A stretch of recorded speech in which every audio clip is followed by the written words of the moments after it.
বৃত্ত। So first of all যে জিনিসটা আমি একটু বলতে চাই যে বৃত্ত কি। হ্যাঁ, তো বৃত্ত নিয়ে বেসিক কিছু কথাবার্তা দিয়ে আসলে ক্লাসে শুরু করি।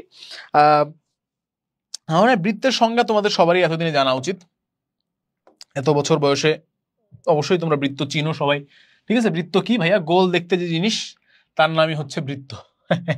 তাই না, ব্যাপারটা এরকম। বাট না, এটা যদি আমরা অফিসিয়াল সংজ্ঞা দিই তাহলে হচ্ছে যে নির্দিষ্ট বিন্দুকে কেন্দ্র করে। ঠিক আছে, তাহলে আমরা একটু লিখি যে বৃত্তের মধ্যে কি কি থাকে। প্রথমে থাকে হচ্ছে ভাইয়া নির্দিষ্ট বিন্দু, নির্দিষ্ট বিন্দুকে কেন্দ্র করে, তাহলে এটাকে আমরা নির্দিষ্ট কেন্দ্র বলতে পারি। ঠিক আছে, নির্দিষ্ট কেন্দ্রকে, নির্দিষ্ট কেন্দ্র থেকে একটা নির্দিষ্ট দূরত্ব মেনটেন করা হয়। কি মেনটেন করা হয় ভাইয়া? একটা নির্দিষ্ট দূরত্ব মেনটেন করা হয়। তাহলে একটা নির্দিষ্ট কেন্দ্র থাকে, সেই কেন্দ্র থেকে কি মেনটেন করা হয়? একটা নির্দিষ্ট দূরত্ব মেনটেন করে এইখানে থাকে আরেকটা বিন্দু। ঠিক আছে, যে বিন্দু থাকে সেই বিন্দুর সঞ্চার পথ। কি পথ ভাইয়া? বিন্দুর সঞ্চার পথ। আর একটা কথা বলে রাখি, যদি তোমরা সরল রেখা পড়ে থাকো তাহলে তোমাদের জন্য বৃত্ত বুঝতে অনেক ইজি হবে, কারণ সঞ্চার পথ আমরা কোথায় পড়েছি বলতো? চ্যাপ্টার 3.4, এখানে কিন্তু আমরা সঞ্চার পথ নিয়ে পড়েছি। তো আমরা আসলে এমন একটি বিন্দুর সঞ্চার পথ নিয়ে কথা বলছি যেই বিন্দুটি আরেকটা বিন্দু হুইচ ইজ আওয়ার কেন্দ্র, এই কেন্দ্র হতে অলওয়েজ একটা নির্দিষ্ট দূরত্ব মেনটেন করে। সো সে যখন এখানে থাকে তখনও কেন্দ্র থেকে তার দূরত্ব আর, সে যখন ঘুরে ঘুরে ঘুরে ঘুরে এই পয়েন্টে আসে তখনও তার দূরত্ব আর, সে যখন ঘুরে ঘুরে এখানে আসে তখনও তার দূরত্ব আর। সুতরাং একটা সেন্টার থাকবে ভাইয়া, এবং সেন্টারের থেকে সবসময় একটা নির্দিষ্ট ডিস্টেন্স মেনটেন করে যেই বিন্দুটা আমাদের ঘুরতেছে বা সঞ্চার পথ তৈরি করতেছে তাকে আমরা বলছি হচ্ছে বিন্দু। ঠিক আছে, তো এই বিন্দুটাকে আমরা সাধারণত পি বা পয়েন্ট এক্স ওয়াই দ্বারা ডিনোট করে থাকি। ওকে, তো এটাকে আমরা কি বলতেছি ভাইয়া? বৃত্ত। তো এই যে নির্দিষ্ট বিন্দুটার থেকে যে আমাদের দূরত্ব মেনটেন করতেছে এটাকে আমরা বলতেছি হচ্ছে কেন্দ্র। আর যে দূরত্বটা মেনটেন করতেছে, যে ডিস্টেন্সটা মেনটেন করতেছে সেটাকে আমরা বলছি হচ্ছে ব্যাসার্ধ। কি বলছি ভাইয়া? ব্যাসার্ধ বলছি। ঠিক আছে, এই নির্দিষ্ট দূরত্বটাকে আমরা কি বলছি ভাইয়া? ব্যাসার্ধ বলছি। ওকে, আচ্ছা আমরা কি আমাদের চেঞ্জ করব?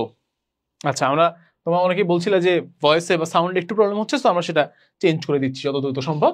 তার মানে আমরা ব্যাসার্ধ বুঝতে পারলাম আর কেন্দ্র বুঝতে পারলাম। ঠিক আছে, ওকে।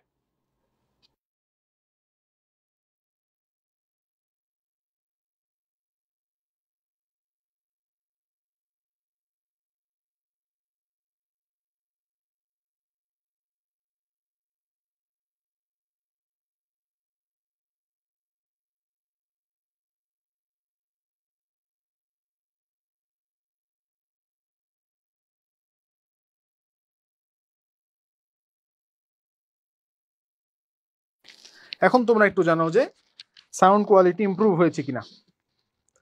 সাউন্ড প্রবলেম নাই তো? এখন কথা শোনা যাচ্ছে না? কথা শোনা যাচ্ছিল না কারণ হচ্ছে আমরা চেঞ্জ করছিলাম আমাদের।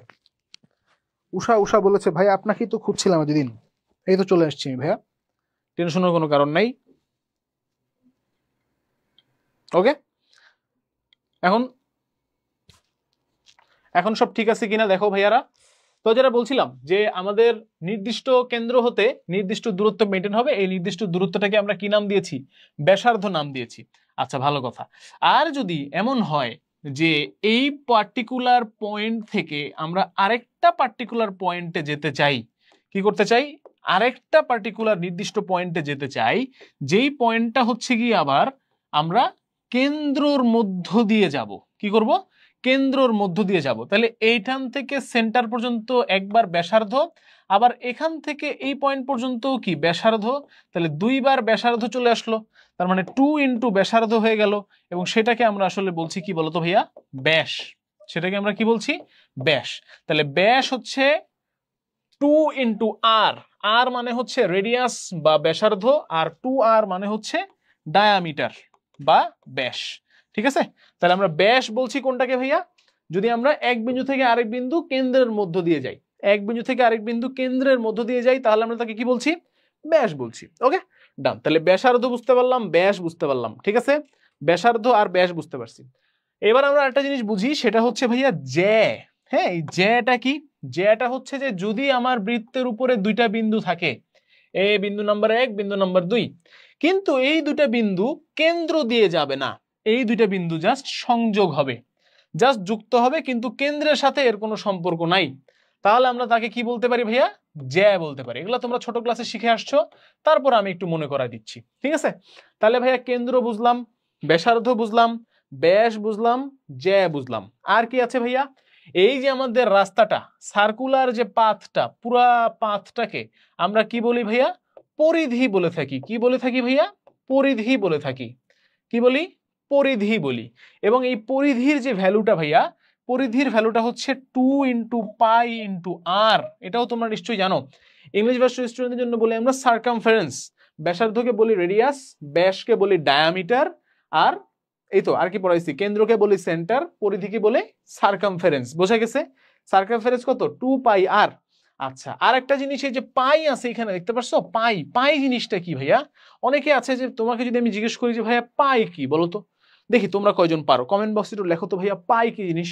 ঠিক আছে, তোমরা ম্যাক্সিমাম স্টুডেন্টরা পাই লিখবা হচ্ছে পাই। ভাইয়া পাই কি? ভাইয়া pi is equal to 3.1416। That is not the definition. পাইয়ের ডেফিনিশন আছে ভাইয়া একটা। পাইয়ের ডেফিনিশনটা কি? পাইয়ের ডেফিনিশনটা হচ্ছে দুনিয়ার যে কোনো একটা সার্কেল নিবা, যে কোনো সার্কেল, দুনিয়ার যে কোনো একটা সার্কেল নিয়ে আমি যদি কি করি, দুনিয়ার যে কোনো একটা সার্কেল নিয়ে ভাইয়া আমি যদি তার পরিধি হিসাব করি, আর পরিধিকে যদি আমি তার ব্যাস দিয়ে ভাগ করে দেই, কি দিয়ে ভাগ করে দিই? ব্যাস দিয়ে ভাগ করে দিই, তাহলে এই অনুপাতটা, এই সার্কেলের অনুপাত যত হবে, তুমি যদি নিজে একটা সার্কেল আঁকো তার অনুপাতও একই হবে। দুনিয়ার যত সার্কেল, এই সার্কেল, এই সার্কেল, দুনিয়ার যত সার্কেল, গোল বস্তু যা কিছু আছে সবার জন্য সমান হবে, কনস্ট্যান্ট হবে, ধ্রুবক হবে। এবং সেটাকে আমরা কি বলছি? পাই বলছি। সেটাকে আমরা কি বলছি ভাইয়া? পাই। এবং সেই রেশিওটার ভ্যালু হচ্ছে 3.1416। What is pi? Pi is equal to 3.1416। এটা বলবো না আমরা, কি বলবো ভাইয়া? পাই হচ্ছে পরিধি আর ব্যাসের রেশিও বা অনুপাত। বোঝা গেছে?